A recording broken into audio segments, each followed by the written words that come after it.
नमस्कार मैत्रिणींनो. बघा, सण उत्सव चालू झाले आहेत. गणपती बाप्पा बसलेले आहे सर्वांच्या घरी. नवरात्री येणार, दिवाळी येणार, आता साफसफाई करायची आहे. मी एक उपाय घेऊन आलेले आहे, की तो कोणासाठी तर ज्यांच्या घरात लहान मुलं आहेत, नातवंड आहेत किंवा कोणी पाहुणे येतात आपल्या घरी, तर त्यांची लहान मुलं असतात, तर त्यांना लगेच आपण खेळू देत नाही किंवा लगेच काहीही घेतात, भिंतीवर चिरखडतात, पेन, पेन्सिल घेतात. तर आपल्याला म्हणजे एकदम वाईट वाटतं, की आपल्या मुलाला रागवले किंवा आपल्या मुलाला करू दिलं नाही किंवा आपल्या मुलाने त्यांच्या भिंतींवर चिरखडून दिलं. म्हणजे अशा बऱ्याच गोष्टी घडतात किंवा आपल्याच घरचं बाळ असलं, की ते त्यांच्या हातात पेन, पेन्सिल सापडली, की ते लगेच ड्रॉइंग काढतात भिंतींवर.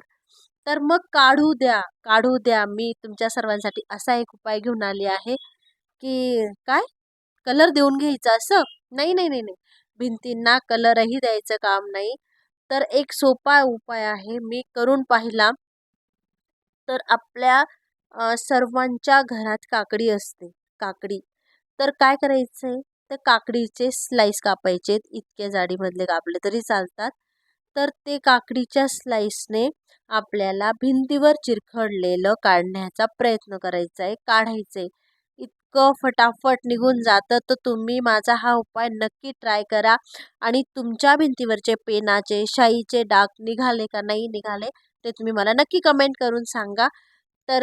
जर तुम्ही माझ्या चॅनलला फॉलो केलं नसेल, तर माझं सुरेखा देसले यूट्यूब चॅनल आहे, फॉलो करून घ्या आणि Instagramला सुरेखा पवार देसले चॅनल आहे, त्याला फॉलो करून घ्या.